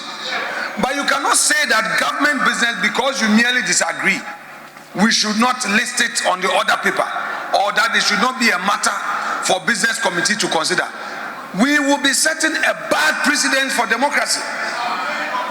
We will be setting a bad precedent for democracy where members will say that because they disagree, they will vote against a business statement to say that we agree for this item to be on the business statement. We don't agree for this. What you do is to wait to express your opinion. And when you express your opinion, if at the end of the day your opinion carries the day, so be it. But Mr. Speaker, what they are introducing is very unknown to our democracy. Very unknown. And I want to accept that. We should not set a bad precedent. Honorable Majority Leader, yes, please resume your seat. Thank you. We have been confronted with these things before. It's not the first time. Go and read the Hansard of 2000. You will come across a similar challenge that faced the House. That time, I was chairman of the Committee on Constitutional, Legal and Parliamentary Affairs. His Excellency the President was the ranking member. Go and read it. The same issue of nomination of judges to the Supreme Court came up. And there was serious objection by the minority then. And the then government had to drop those nominees. Go and read the Hansard. And the reasons that were adduced, led by His Excellency the President at that time, they are there. So don't create the impression that this is the first time such a challenge is facing the House. If there's a need for us to improve upon it, and I believe there's always a need to improve on these things, okay, let's say so, and let's go on it. But I gave you a reason that these matters are so important that we need time to consider them well. If you wanted to always sit till midnight or the next day, I'm available. Luckily, I'm very healthy now. You know, I can sit through. Be prepared, but let's do a good job to make sure that the decisions we take will be to the benefit of Ghana and Ghanaians. That's most important, not just rush through them and then maybe further aggravate the economic or social situation in the country. That's my worry. We have spent the whole day today not doing much. I don't know what will happen tomorrow. But I'll put the question. If I put the question as you have requested, I'm trying to look at your numbers. Because sometimes I have to save you from embarrassment. I have to look at your numbers and look at their numbers to see whether you are likely to win or lose. You have to adopt the business statement. I have to put the question to adopt. Yes, go on. We should check the rules. The Speaker. Yes. Mr. Speaker, the business committee report has been submitted, and issues have been raised. Some issues have been raised. Some of them legitimate with respect to the time available to the House for doing justice to some of these matters. On the other hand, Mr. Speaker, the matter being raised by the majority leader is also legitimate in the sense that if a paper is to be presented to the House and a decision is taken that no, will not allow you to introduce the paper to the House, it means that technically you are saying that you don't allow government business to come to the House. And that will be a dangerous precedent. I mean, technically. Also, for the Speaker, you're giving a very useful guidance as to going forward what should be done. The Speaker, it is useful. However, we must also be careful. Is it the case that a Speaker would say that I will allow this government business, I will not allow this government business? So even though I see a lot of sense in what the Speaker is doing, we must also look at the technical implications. I think that we have these matters before us. Admittedly, it's not everything that we can deal with. So we adopt the report and we consider those matters that have come before us. We get to first reading is just rising and bowing, but we can't transact business on it. Like the second reading and so on and so forth. Because when you do the first reading, you now have to refer the matter to the appropriate committee to go and consider and report to the House. Do we have the luxury of time? We may not have that luxury of time, which then goes to what direction the Speaker is giving us. That let's look at all these implications. So we become very pragmatic in the consideration of these matters. So I'm saying that time certainly will not allow us to deal with all these before us. I agree. But when it is advertised for a paper to be presented and the indication is that no, we will not allow this paper to be presented, that also has its own connotation, which in my view will not be good for the image of the House. But we must be pragmatic. What can we deal with? What can we not deal with? The Speaker has offered some suggestions. Going forward, we look at what to do, what we can do, and what we cannot do. As simple as that. Which is why the leader is saying that, okay, let's adopt the report. However, we must take into consideration the various suggestions that come from the floor, that have come from the floor. Then we move on. So that is my consideration of the matter. Yes, Honorable Ayaria. Speaker, Mr. Speaker, it is already known to us in this House that this meeting took place without the participation of our leader. That became obvious when Honorable Ahmed took the floor. He indicated that our side did not participate because they were misled regarding the timing of the meeting. This is a very serious matter. And you have given further guidance. Indeed, I think that the proper thing to do is to adjourn and direct them to go and meet again tomorrow morning. Both sides agree on a common agenda and bring back to us. Because we will not approve an agenda that is entirely orchestrated by one side. Mr. Speaker, it is obvious. He did not dispute the fact that Honorable Atto did not participate in the meeting. He did not also refute the fact that Honorable Atto asked for clarity in relation to exactly what should constitute the agenda. So clearly, this is not an agenda that was agreed upon by both sides. So he misled us, and so this House is being cajoled into accepting something that one side did not participate in deciding on. So, Mr. Speaker, I think that the best thing to do is to adjourn, direct them to go tomorrow morning, meet, and then agree on something and bring to us, informed by the debates that have taken place today, the discussions that have taken place today, and your own advice. And I heard you, Mr. Speaker, indicate that even you were not aware of the entirety of what will constitute the program. And that is why you recommended that we should stick to certain items that you think are more practical. And indeed, the great leader is agreeing that we must be very practical, that we cannot deal with this tall list of items that the majority leader is trying to impose upon us. So I urge you to adjourn and refer the matter back to the business committee. Let them meet tomorrow morning and let them bring us a practical, acceptable, realistic agenda. Thank you, Mr. Speaker. Honorable members, even though I allow you for purposes of education and creating public awareness as to how we do our business, so sometimes I allow these exchanges.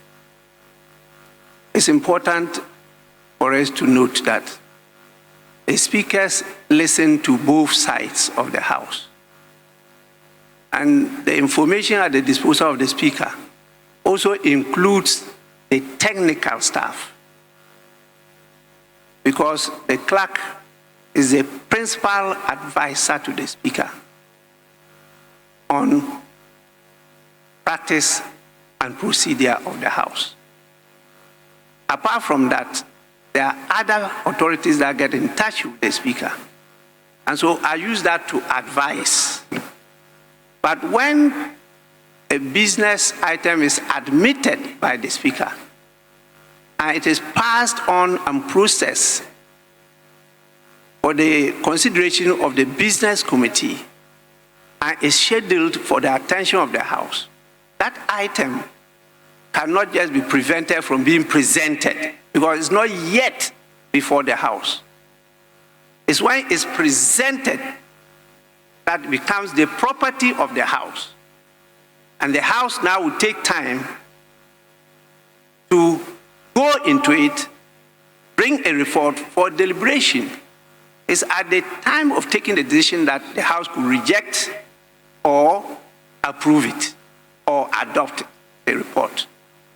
When I talked about the adoption of the business committee report, I did that because I'm aware that when I say it's so adopted, a member could challenge this, to use the general word, ruling.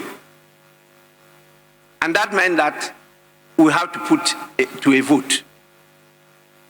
And so in doing these things, that's why I was drawing your attention to the fact that I have to look at the numbers on the floor, on both sides of the house. And sometimes, as Speaker, when you think that this matter is in the interest of the nation, and you want it to go through, but you see that if you put the question, it's likely to be rejected because those against it are more than those for it, then you apply the other rules. And so sometimes I'm drawing your attention to the fact that yes, you are majority leader, you are in charge of government business, but don't imperil government business. And more so, having sat on that chair for many years, I'm aware always as a leader, you have to go back because you need the support of those in the opposition to be able to carry on government business. And so if you recall, you are not too old in the House, but at least you are not also young. There are a number of times even allowed during my tenure, the opposition members to lead the business, to carry it through.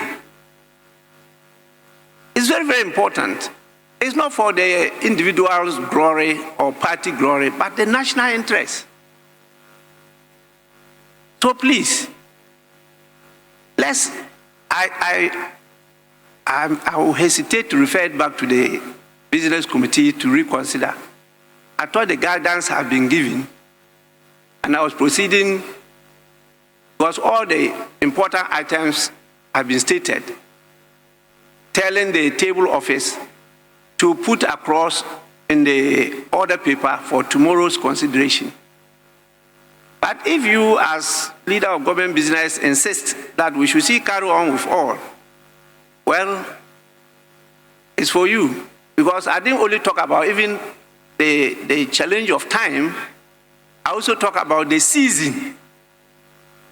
And I'm aware that a number of your own members will not be showing up. I'm very sure about that. You can contest me on it, but I'm very sure they will not be showing up for the business of the House. Anyway, you have the last. Mr. Speaker, the Business Committee meeting wasn't a one-sided meeting. Members of the NDC minority were part of the meeting, for the records. I have not misled the House into believing that the report was consensus. This report was consensus. We arrived at the items by consensus. 3, the time agreed was 10 a.m. and it is a clerk to the committee that advertised it on our platform. It was not my time of choosing where I hurriedly convened a meeting without my other colleagues.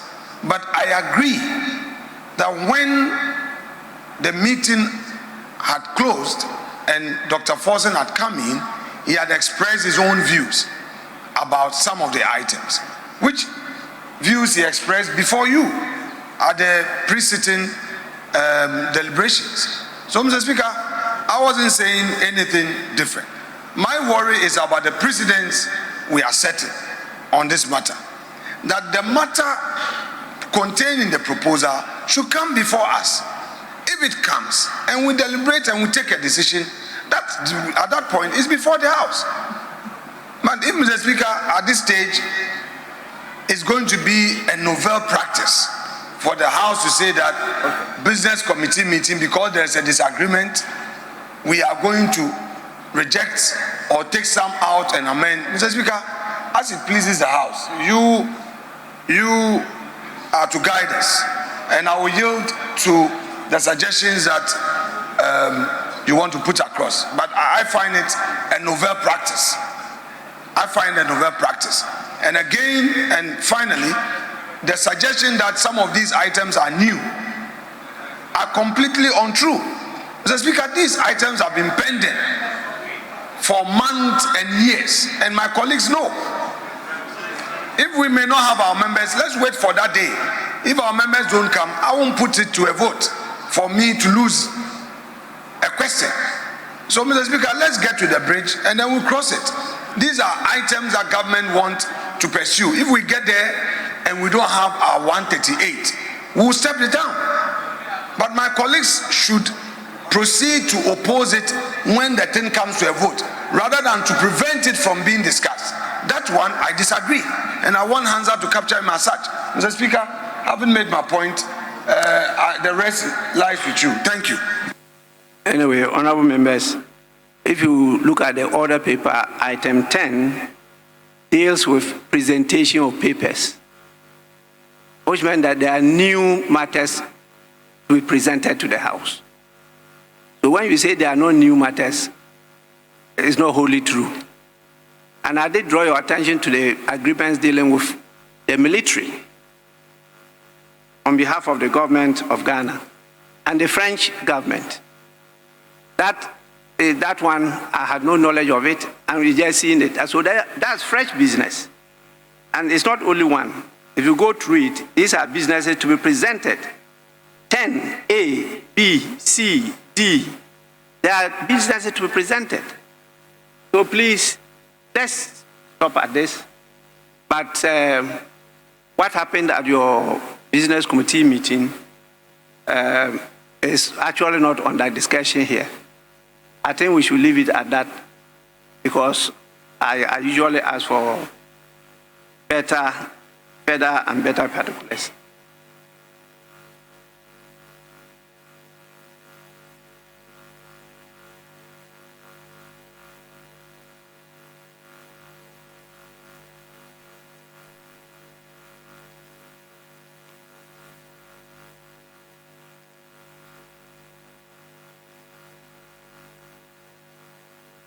Yes, please, Deputy Minority Whip. Mr. Speaker, for the records, I just want the majority leader to be aware that he misled us. Mr. Speaker, the business committee notice was issued with the time at 8 a.m. This morning, the majority leader changed the time, said let's do 9 a.m. At 9 a.m., he directed the clerk to change from 9 a.m. to 10 a.m. You changed the time twice. The test is here. On the platform is here. So we were all waiting that once he changed the time to 10 a.m., it's 10 a.m. We got there 10 a.m., you have said the meeting is over. Then you have come to say that we are not misled. You misled us. If we got there late, it doesn't mean that you didn't mislead us.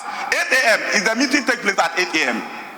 When you said let's do 9 a.m., all your text messages are here. 8 a.m., you said let's do 9 a.m. Then later, the clerk issue has been directed by the majority leader to reschedule the meeting to 10 a.m. That is here. Is it true or false? Then we're waiting 10 a.m. Atu got there 10:13. You said the meeting is over. Then he said, no, let's reconvene and sit. You said you are going to pursue other issues. When Atu entered there, were you there? No, Mr. Speaker. You see, Alex, let's state the record. If you had admitted your mistake, that you misled us, maybe we would have considered you. But you misled us, and you are continuing saying that for the record. Now you are proving to me that it was deliberate. Oh, let's beat them by the time and take everything to the floor. Ask your deputy. When I questioned her, she said, oh, let's go to the floor so that you raise your issues here. Then he has come to do say, and you are saying that no, you shouldn't do that. Speaker, with respect, the minority leader indicated the reason for the time change was that he said you had a caucus meeting. Mr. Speaker, it was at the instance of your leader. Please don't let's go there.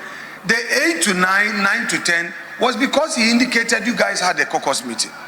And I yielded.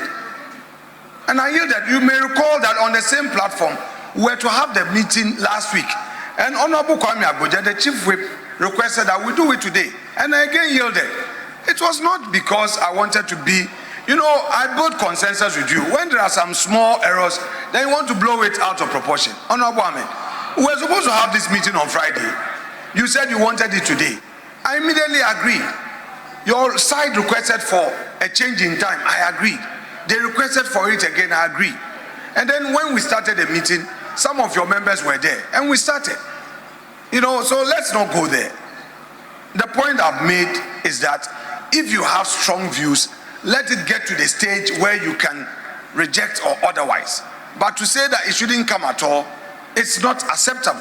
That's the point I've made.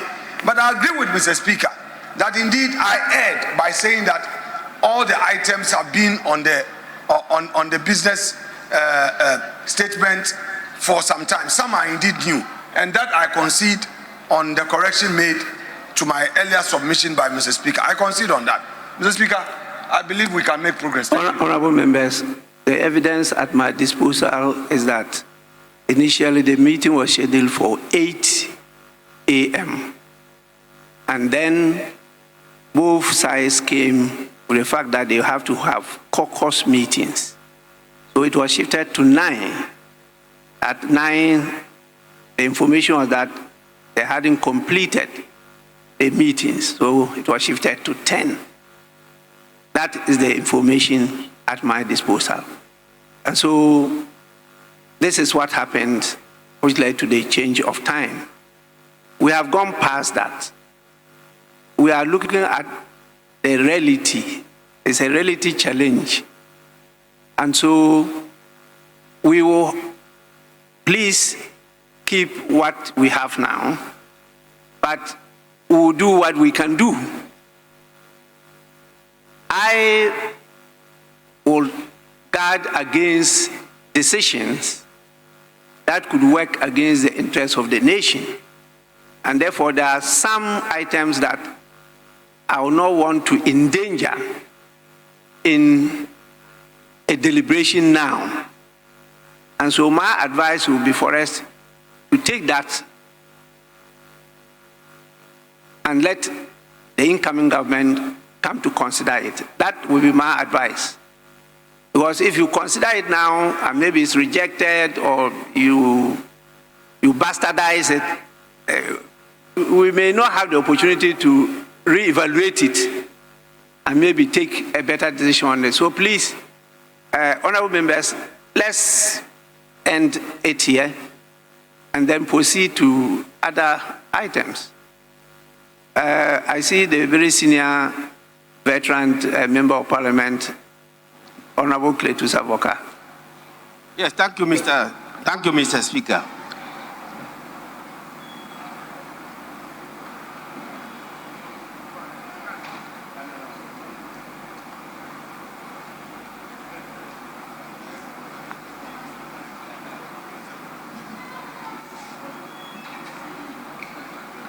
Thank you, Mr. Speaker. Mr. Speaker, I humbly want to suggest that this is not the first time that a business statement has been subjected to debate and suggestions, etc. So like you observed earlier, I don't think that we need a second business committee meeting on this matter. What we should do is that we adopt the statement, we adopt the business statement, subject to the suggestions and recommendations that have been expressed on the floor and your guidance. That's all. And then we continue.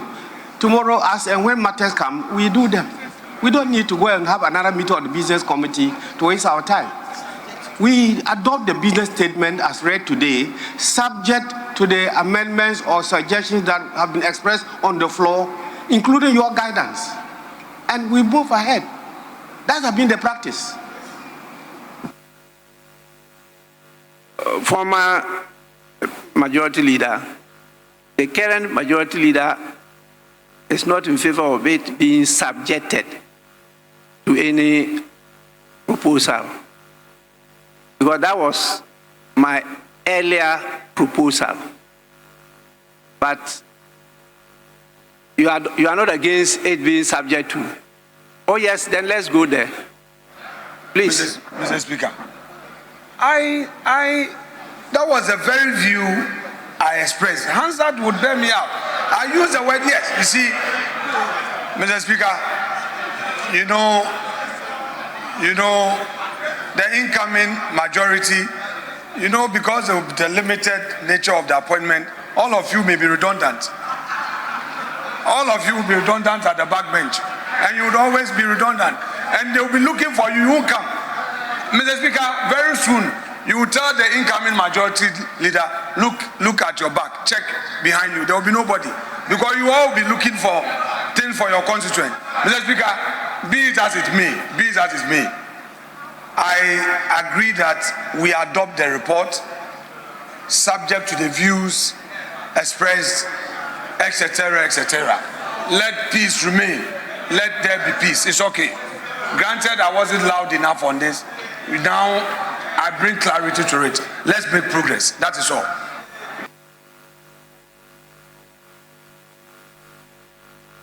Yes, honorable members, do we need to debate this again? Yes, please. Mr. Speaker, we don't need to debate this. But Mr. Speaker, my colleague on the other side, you've actually helped him when he was insisting that you shouldn't put a question because he wanted everything here to be adopted. Mr. Speaker, I will encourage you, and he's saying that whenever he's got his numbers, he will bring things that we don't like and put them to vote. Mr. Speaker, I want you to be fair to him and all of us.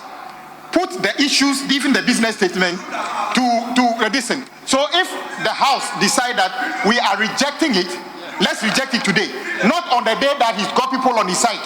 So, Mr. Speaker, I entreat you, put the issue to a vote, so that let us reject it, for him to know that we are opposed to the attempt to grant tax waivers worth 300 million, which have been opposed for 2 years. Mr. Speaker, put the question. Don't even give him the opportunity, because you were speaking to him in parable when you said to him that sometimes you protect him by asking him to look at his back. By looking at his back. Mr. Speaker, what happens the day that the people on my back are not enough and his are more? Then you will try to take the judges, would that be fair on that day? Mr. Speaker, would that be fair on that day? Mr. Speaker, put the question so that we reject the business statement today, so that we can go and do a proper business committee meeting and agree on what is put on the business statement coming from the majority of the people on the business statement. That will be a fairer way of doing it, instead of protecting him because he has, almost scanty back there, just like the votes they got, so that we who are in a majority will be in a disadvantage. This is the true nature of who you are. This is why the Ghanaians gave you a vote to commensurate with the numbers you have. Yet you said you haven't learned any lessons. You haven't learned any lessons. You are still walking like this. Talking, you cannot tell us we are a government. Look at the size of the government. Is this a government? Is this a government? This is less than the district assembly size of this. Mr. Speaker, very soon it will get to a stand. That disease that is making us suffer today, I give you 6 months. You will go through the same process. But Mr. Speaker, don't worry. The rules book we have, the standing orders, I don't want to ask you to look into your books, your standing orders. But I want to tell you that there's no way that a business statement is required to be subjected to a vote. Read for me, read. We've passed this. Read it, read. You quote me a rule that requires that a business statement. Go and read the old rules and this one. Read the old rules. Dr. Mr. Agboja, read, you see, you are aspiring to be a new majority leader. Behave yourself. Don't behave yourself. Don't act as if you are still in minority. You claim you are a majority. Behave like somebody who is in majority. What's wrong with you? Read where you can find in the books. To tell us, how do you adopt something in Parliament without taking a vote? Tell me which rule tells you how to adopt. Can Mr. Speaker just decide that the House has adopted without members? Tell me. Consensus. So there's no consensus here today. We don't have a consensus. So tell me which rules you are using. There's no consensus.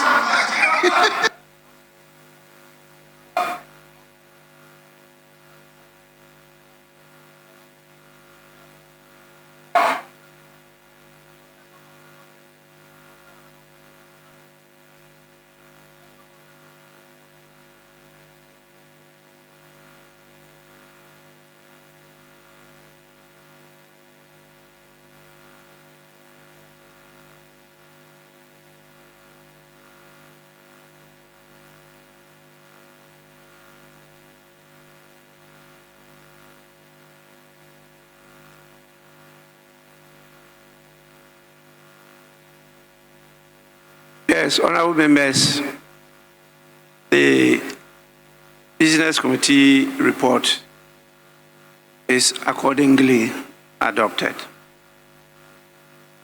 Honorable members,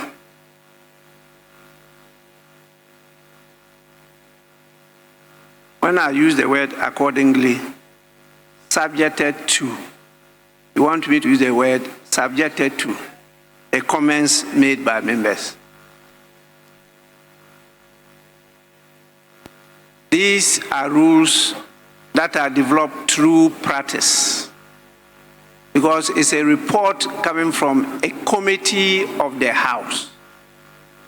So there must be a procedure, albeit very informal, for the House to indicate that it has accepted that report. So it's not like a formal debate where you put the question and the House will take a decision. And so this is the procedure that was developed through practice. So we adopt it and then we'll move on from there. Honorable members, we will now take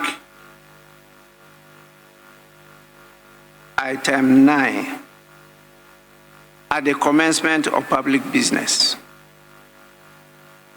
Presentation. Sorry, item 9 is presentation of petitions. I don't have any indication that we have petitions before us. So we'll move on to item 10, which is presentation of papers. The following papers to be presented: A, by the Minister for Finance, 10A Roman 1, expenditure in advance of appropriation for January to March 2025.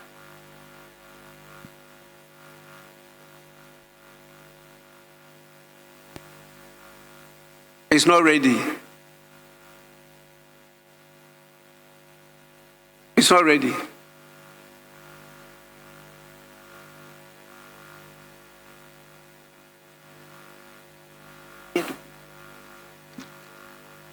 Nobody.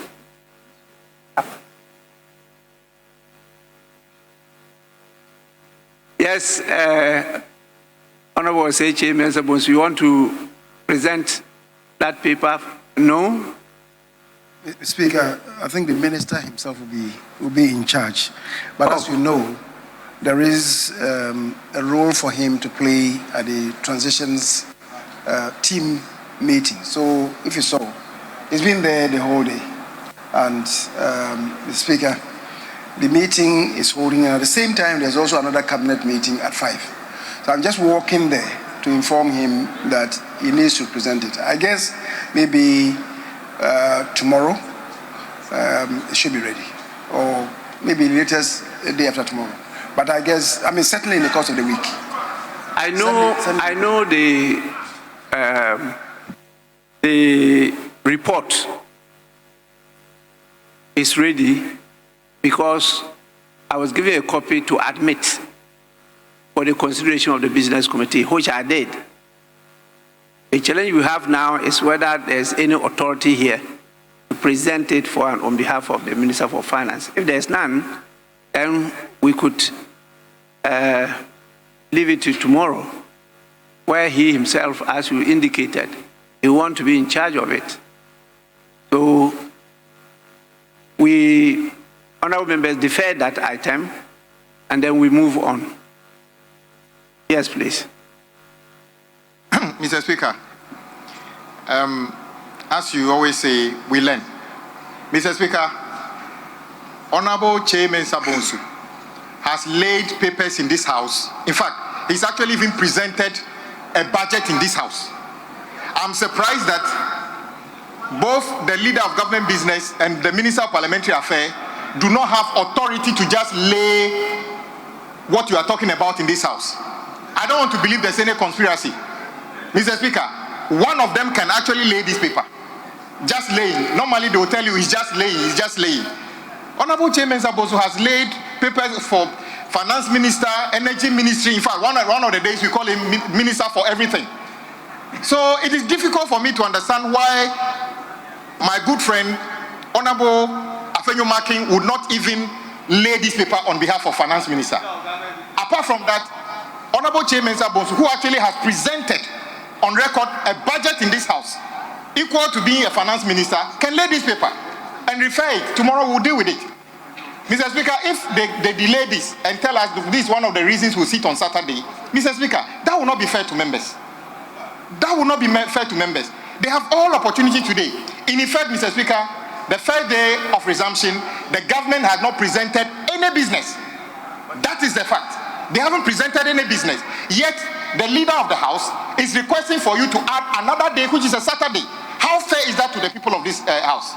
When you have no business on the first day. Mr. Speaker. Minority Chief Whip, actually, he hasn't requested that I add Saturday. He hasn't done so. I looked at the nature of the business before the House, and it was my proposal that we could not complete the business that I prioritize within the 5 days.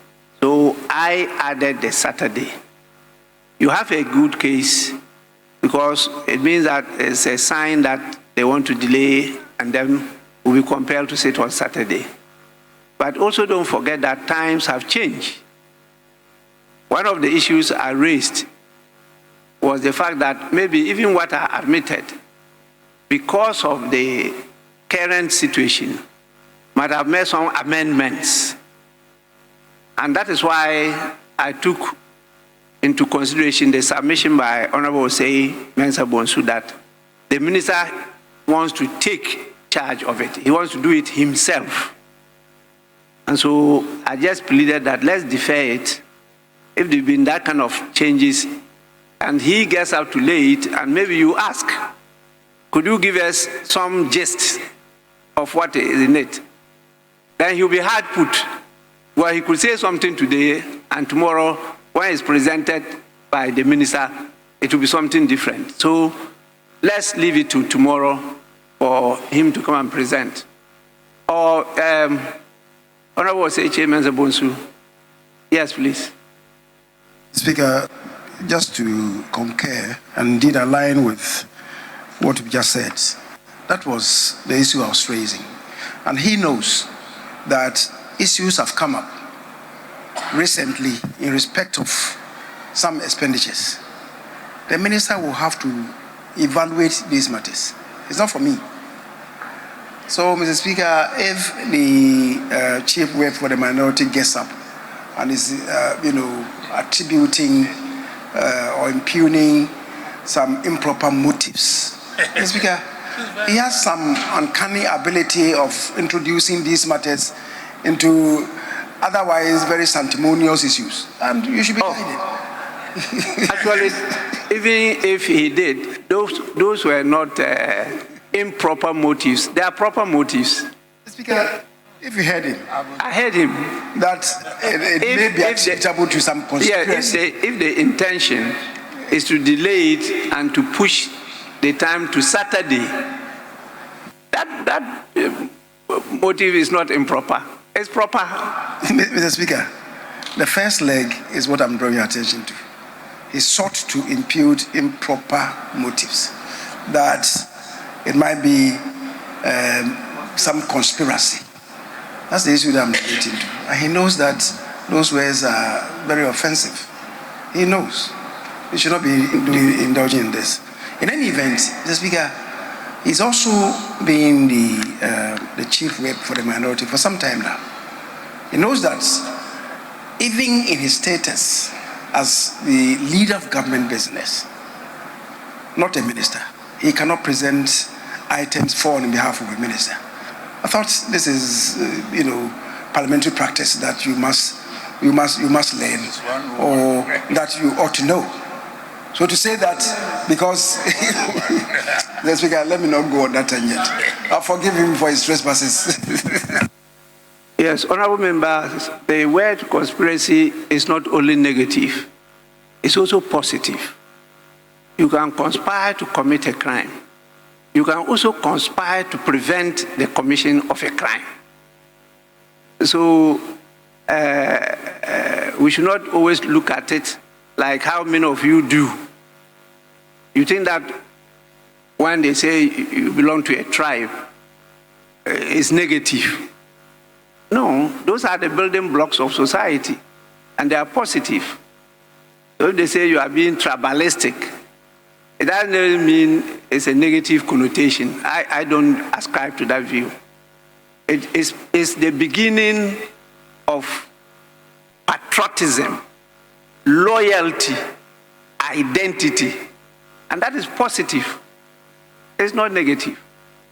Yes, please. The Speaker, I just want to move that we bring proceedings to an end, to go and come with renewed strength tomorrow morning. The Speaker, the day is far spent and much has been discussed, even though a decision has not been taken. I knew that the Minister for Finance will not be here to present this expenditure in advance today. I knew. And the Speaker, it is for this reason that when appointments are being made, proper due diligence must be made. If the minister is engaged, what about the parliamentary candidate for Dwabusu, the Deputy Minister for Finance, who was given that position to go and contest in Dwabusu and lost? Now that he's lost, he can come and be holding the fort for the minister. The Speaker, our friends were here.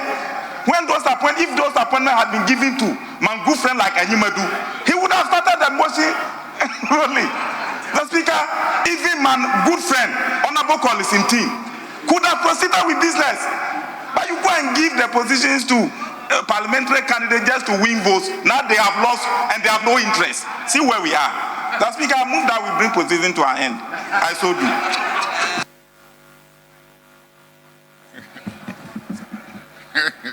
Yes, honorable members, in view of the situation we are in, Parliament is compelled to bring our usual festival of 9 lessons and carols earlier.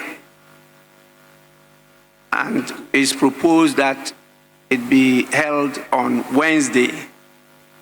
Wednesday, we'll have the festival of 9 lessons and carols and the Thanksgiving service.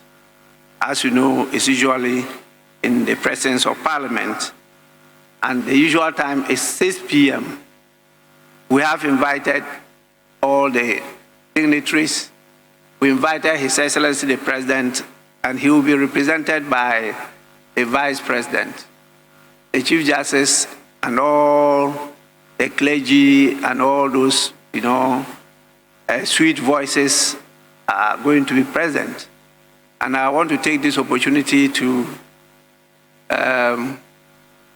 urge all of you to make it a point to attend, to thank God for mercies and blessings, for seeing us through another very successful democratic elections, and particularly the Parliament of Ghana. You know how we have struggled to manage this young Parliament for 4 years now. We're coming to an end, and we need to show gratitude to the Almighty God for how far He's brought us. So please, honorable members, make it a point to attend. Those who are not available, kindly inform them and make sure that we are seen to be together. With this, the motion is moved for adjournment. Any seconder? Mr. Speaker, I rise to second the motion. Motion moved and seconded for the consideration of the House. Being a motion for adjournment, I put the question. Those in favor say aye. Those in favor say aye. Those against say no. The ayes have it. Honorable members, I will proceed to adjourn the House, and the House is adjourned tomorrow, Tuesday, the 17th of December 2024 at 10 in the forenoon. The House is adjourned.